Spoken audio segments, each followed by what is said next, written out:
Dear students, आप देख रहे हैं Manikant English point YouTube channel. मैं हूं मणिकांत सर और इस वीडियो में मैं आपको डू डस और डिड के प्रयोग के बारे में बताने के लिए जा रहा हूं, जिसमें आप यह देखेंगे कि डू डस और डिड जब हेल्पिंग वर्ब के रूप में कार्य करते हैं तो इसके कई सेंस और कई कार्य, कई अर्थ हो जाते हैं। हमेशा हेल्पिंग वर्ब के रूप में ये अर्थहीन ही रहेंगे ऐसी बात नहीं है। ये अर्थ भी देते हैं, लेकिन ये प्रतीकात्मक अर्थ देते हैं और किसी जगह यह संकेत के रूप में, किसी जगह जोरदार कथन के रूप में इसका प्रयोग होता है। तो भिन्न भिन्न इसके प्रयोग हैं। मैं इसे उदाहरण से आपको दिखा रहा हूँ। नंबर एक पर आप देख सकते हैं कि डू डस और डिड का प्रयोग टेंस के अंदर किया गया है। जैसे प्रेजेंट इंडेफिनिट टेंस के अफर्मेटिव सेंटेंस को चेंज करने के लिए डू और डस का प्रयोग किया गया है। जैसे I do not go to school, मैं विद्यालय नहीं जाता हूँ, और he does not play cricket, वह क्रिकेट नहीं खेलता है। और फिर डिड का प्रयोग पास्ट इंडेफिनिट टेंस के लिए किया गया है। जैसे Ram did not sing the song, Ram ने गीत नहीं गाया। मैंने आपको इसके बारे में पहले भी बताया है कि डज ऐसे वाक्यों में अर्थहीन है, डू डज और डिड अर्थहीन है, परंतु ये अपने वर्ब फॉर्म का अर्थ मूल वर्ब को सपोर्ट कर देता है। जैसे ही डज नॉट प्ले क्रिकेट, वह क्रिकेट नहीं खेलता है, तो डज अपना एस या ई एस फॉर्म जो V5 है प्ले को सपोर्ट कर देगा, तो प्ले तब प्लेज हो जाएगा। तो इस तरह से ही डज नॉट प्ले क्रिकेट बराबर वह क्रिकेट नहीं खेलता है। यहाँ भी डिड ने अपना ईडी फॉर्म V2 का अर्थ सिंग को सपोर्ट कर दिया है। तो यह लिखावट में तो सिंग ही रहेगा, लेकिन सेंस के अर्थ में यह सेंग हो जाता है। सिंग, सेंग और संग, तो V2 हो जाएगा। तो फिर इसका अर्थ होगा गाया। राम ने गीत नहीं गाया, क्योंकि सिंग का मतलब गाया तो नहीं हो सकता है। सिंग का मतलब गाता हूँ, और जब यह गाता था, गाया था का अर्थ दे रहा है, तो इससे स्पष्ट होता है कि डिड अपना अर्थ सिंग को सपोर्ट करता है। अब मैं दूसरा सेंटेंस दिखाने के लिए जा रहा हूँ कि डू डज और डिड का प्रयोग जोरदार कथन बनाने में भी किया जाता है। वो किस तरह से? प्रेजेंट इंडेफिनिट टेंस के सेंटेंस को जोरदार बनाने के लिए डू और डज का प्रयोग किया जाता है, और पास्ट इंडेफिनिट टेंस को जोरदार कथन अर्थात इम्फेटिक सेंटेंस बनाने के लिए डिड का प्रयोग किया जाता है। और एक बात यह ध्यान रखना है कि डू डज डिड जब जैसे ही वाक्य में आ जाता है तो उसके बाद हमेशा V1 का ही प्रयोग होता है। जैसे पहले आप इसे इस तरह देखें, आई गो, मैं जाता हूँ, और आई डू गो, मैं जाता ही तो हूँ, या मैं जाता तो हूँ। तो यहाँ डू ने आकर तो या ही तो का अर्थ खड़ा किया है। तो यह जो अर्थ है जोरदार कथन के रूप में, जैसे आप पहले इसे इस तरह देखिए, राम रीड्स, राम पढ़ता है, और इसका जोरदार कथन हुआ राम डज रीड, राम पढ़ता ही तो है, या राम पढ़ता तो है। तो यहाँ डज ने तो या ही तो का अर्थ खड़ा किया। जैसे आप इसे इस तरह देखिए, पहले यू सेड टू मी, तुमने मुझसे कहा। अब इसका इम्फेटिक हो जाएगा यू डिड से टू मी, तुमने मुझसे कहा तो था या कहा ही तो था।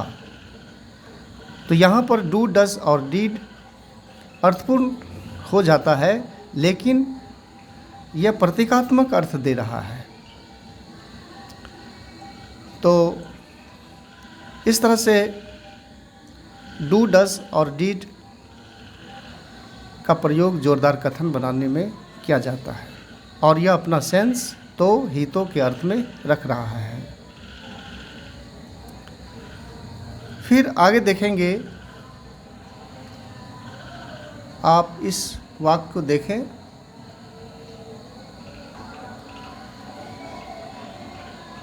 यह भी जोरदार कथन ही है, इम्फेटिक सेंटेंस ही है। और इम्पेरेटिव सेंटेंस में, इम्पेरेटिव सेंटेंस को जोरदार कथन बनाने के लिए डू का प्रयोग किया जाता है। जैसे ओपन द विंडो, यह सिंपल सेंटेंस है, खिड़की खोलो, और इसके पहले यदि हम डू लगा देंगे तो यह इम्फेटिक हो जाएगा। डू ओपन द विंडो, अर्थात खिड़की अवश्य खोलो या खिड़की ज़रूर खोलो, निश्चित खोलो। तो ये दो सेंटेंस है, खिड़की खोलो और खिड़की ज़रूर खोलो, यह जोरदार है, इम्फेटिक सेंटेंस है। तो यहाँ डू प्रतीक है, संकेत दे रहा है कि खिड़की खोलने का जो कार्य है वह अवश्य के सेंस में है, ज़रूर के सेंस में है। तो अर्थ तो नहीं माना जाएगा अवश्य ज़रूर, डू मीन्स अवश्य ज़रूर, यह अर्थ तो नहीं लगेगा, परंतु अवश्य और ज़रूर का इसमें सेंस आ जाता है। और ऊपर के भी वाक्य में मैंने जो दिखाया डू, डज, डीड, यह भी अर्थ तो यह नहीं होगा, लेकिन इस तरह का यह सेंस खड़ा करता है, इस तरह के अर्थ को यह ला देता है। फिर आप देखिए, प्लीज़ सिंग ए सॉन्ग, कृपया एक गीत गाइए। तो do please sing a song, अर्थात कृपया गीत जरूर गाइए, अवश्य गाइए। यानी सुनने वाला यह चाहता है कि वो सामने वाला व्यक्ति निश्चित करके ही वो गीत गाए, गीत सुनाए। तो यह इम्फेटिक हो गया। तो अब ये 4 नंबर का प्रयोग देखिए, डू, डज, डू का। इम्पेरेटिव सेंटेंस को नेगेटिव बनाने में डू का प्रयोग किया जाता है और इस सेंस में यह अर्थहीन बना रहता है। जैसे ओपन द विंडो, खिड़की खोलो, और do not open the window, खिड़की नहीं खोलो, खिड़की मत खोलो। प्ले हेयर, यहाँ आओ, डू नॉट प्ले हेयर, यहाँ नहीं आओ, यहाँ मत आओ। तो नहीं और मत के लिए नॉट ही काफ़ी है, तो फिर यह डू क्यों आ गया? तो यह एक नियम के अंदर है कि इम्पेरेटिव सेंटेंस को आप डू के सहायता से ही निगेटिव कर सकते हैं, इसमें डू लगेगा।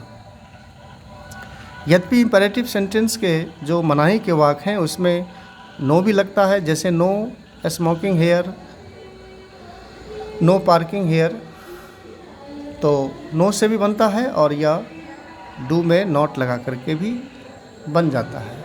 ये सभी वाक्यों में डू, डज, डिड आप जो देख रहे हैं ये सभी हेल्पिंग वर्ब के रूप में हैं और ये विभिन्न तरह के सेंस, अर्थ, कार्य को ये दिखा रहे हैं और कई तरह से ये उपयोग में आ रहे हैं। आप इसके प्रयोग के भिन्नताओं को जानने का प्रयास करें कि एक डू, डज, डिड कितने अर्थों में, कितने सेंसों में इसका उपयोग किया जाता है।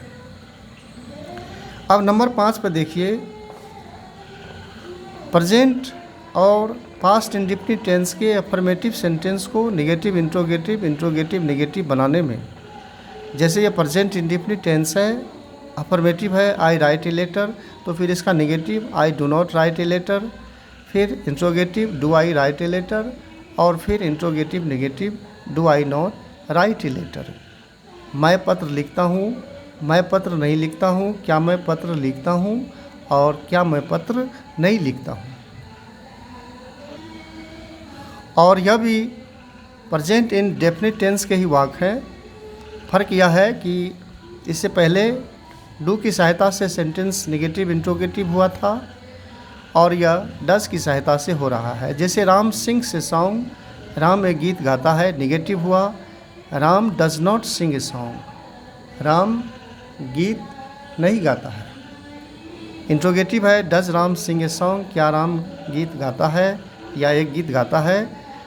और फिर does Ram not sing a song, क्या राम एक गीत नहीं गाता है। तो जिस तरह से प्रेजेंट इंडेफिनिट टेंस के अफर्मेटिव सेंटेंस को नेगेटिव इंट्रोगेटिव, इंट्रोगेटिव नेगेटिव में चेंज करने के लिए डू और डज का सहारा लिया जाता है, इसी तरह से पास्ट इंडेफिनिट टेंस को भी चेंज करने के लिए डिड का प्रयोग किया जाता है।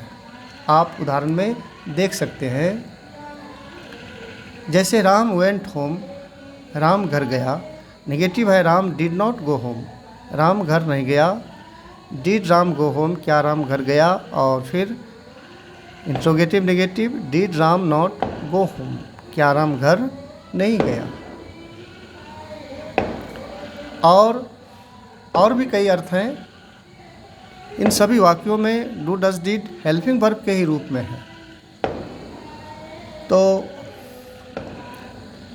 नंबर 6 पे आप देख सकते हैं, डू डज डिड का प्रयोग क्वेश्चन टैग बनाने में भी किया जाता है। जैसे क्वेश्चन का टैग बनता है और यह सिर्फ 2 ही सेंटेंस का बनता है, अफर्मेटिव और नेगेटिव का।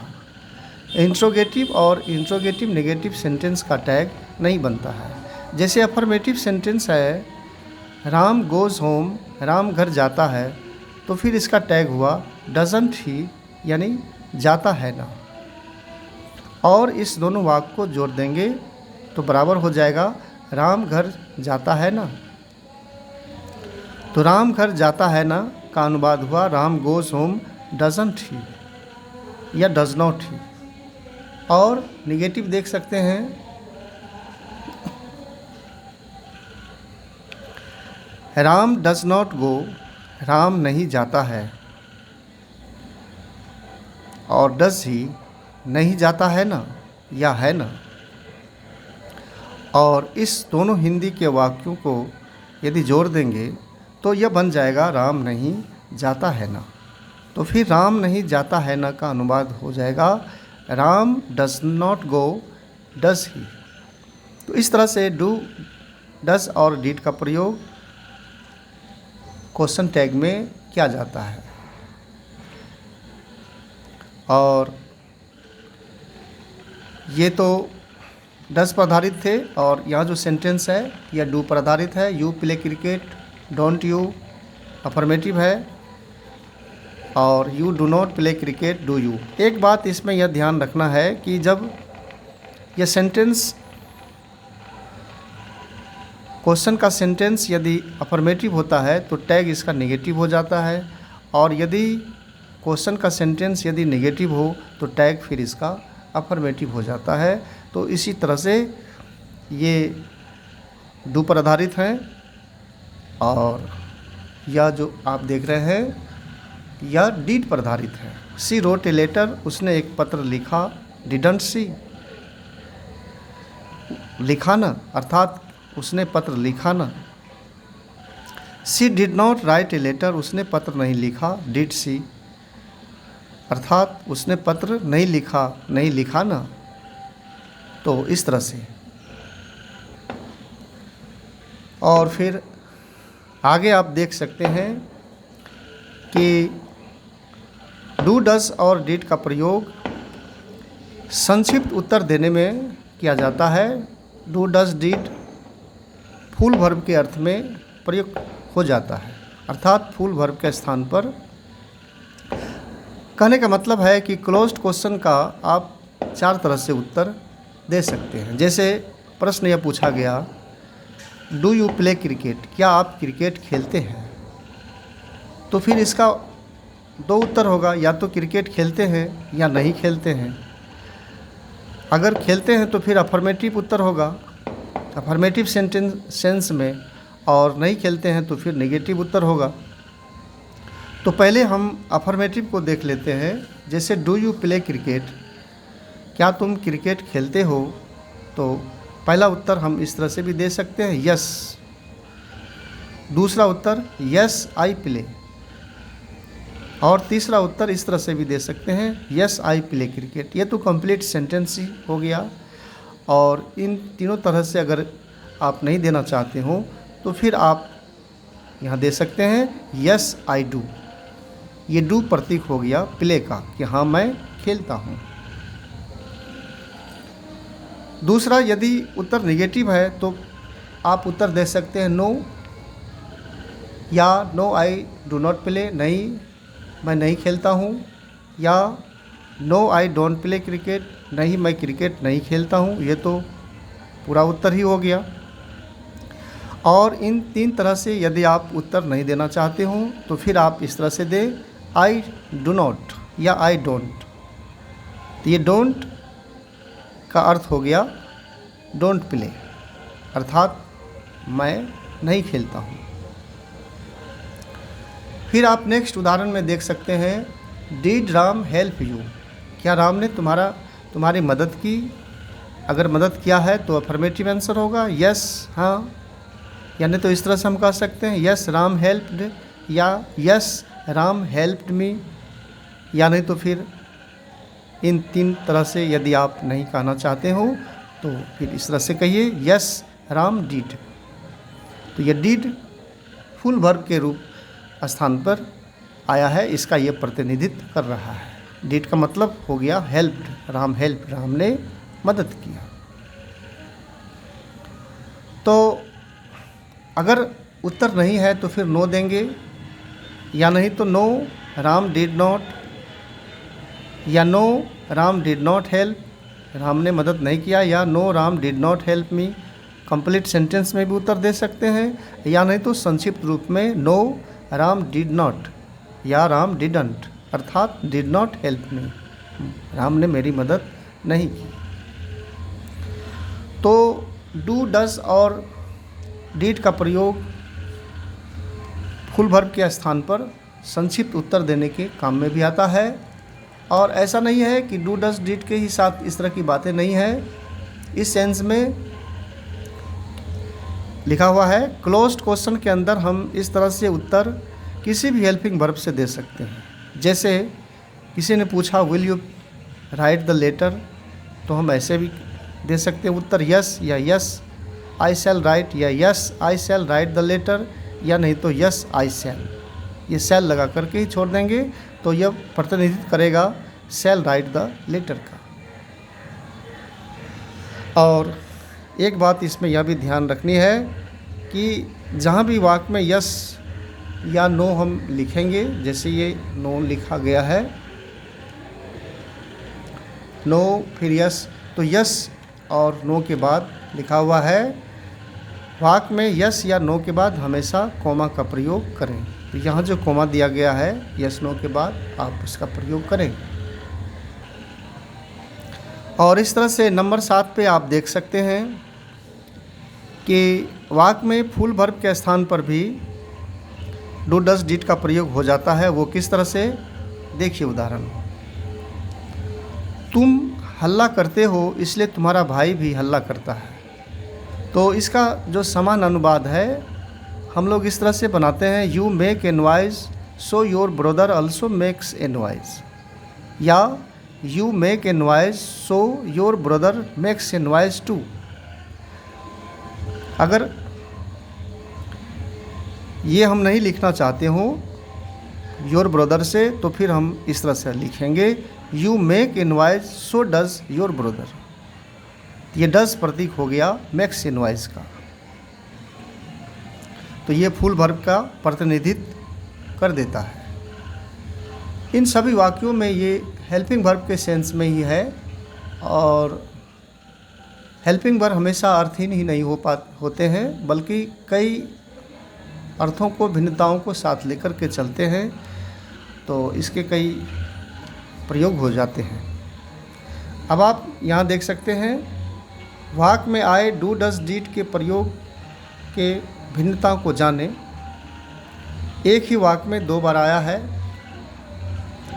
आई do not do my work, यहाँ भी डू है और यहाँ भी डू है। ये डू हेल्पिंग वर्ब है और ये फुल वर्ब है, तो ये अर्थहीन हो गया और ये करना का अर्थ दे दिया। जैसे I do not do my work, मैं अपना कार्य नहीं करता हूँ। ही डज हिज वर्क, वह अपना कार्य करता है। यहाँ भी डज है और यहाँ भी डज है। ऊपर में ये डज अर्थ दे रहा है और नीचे वाला डज अर्थ नहीं दे रहा है। ये अपना अर्थ डू को ट्रांसफ़र कर दिया है, SEIS फॉर्म। तो ही does not do his work, वह अपना कार्य नहीं करता है। यहाँ इस डू का अर्थ नहीं लगा, इस डज से यह इस अर्थ को प्राप्त किया जाएगा। तो निष्कर्ष यह है कि do does did helping verb तथा फुल वर्ब दोनों रूप में कार्य करते हैं। आपने देखा कि यहाँ डू हेल्पिंग वर्ब के रूप में है और यहाँ फुल वर्ब के रूप में कार्य किया है। तो फिर लिखा हुआ है कि दोनों वर्ब के रूप में ये कार्य करते हैं। कहाँ डू डज डीड अर्थपूर्ण होगा, कहाँ अर्थहीन होगा, कहाँ जोरदार कथन के रूप में इस्तेमाल होगा, कहाँ संकेत की तरह, कहाँ फुल वर्ब के स्थान पर, कहाँ क्वेश्चन टैग बनाने में। तो इन सभी प्रयोग का जो सेंस है आप उसको जानने का प्रयास करें, प्रयोग की विविधता को समझने का प्रयास करें, क्योंकि डू डज और डीड बड़े ही इम्पोर्टेंट वर्ब होते हैं जो व्याकरण में कई तरह से उपयोग में कार्य करते हैं, उपयोग किए जाते हैं। तो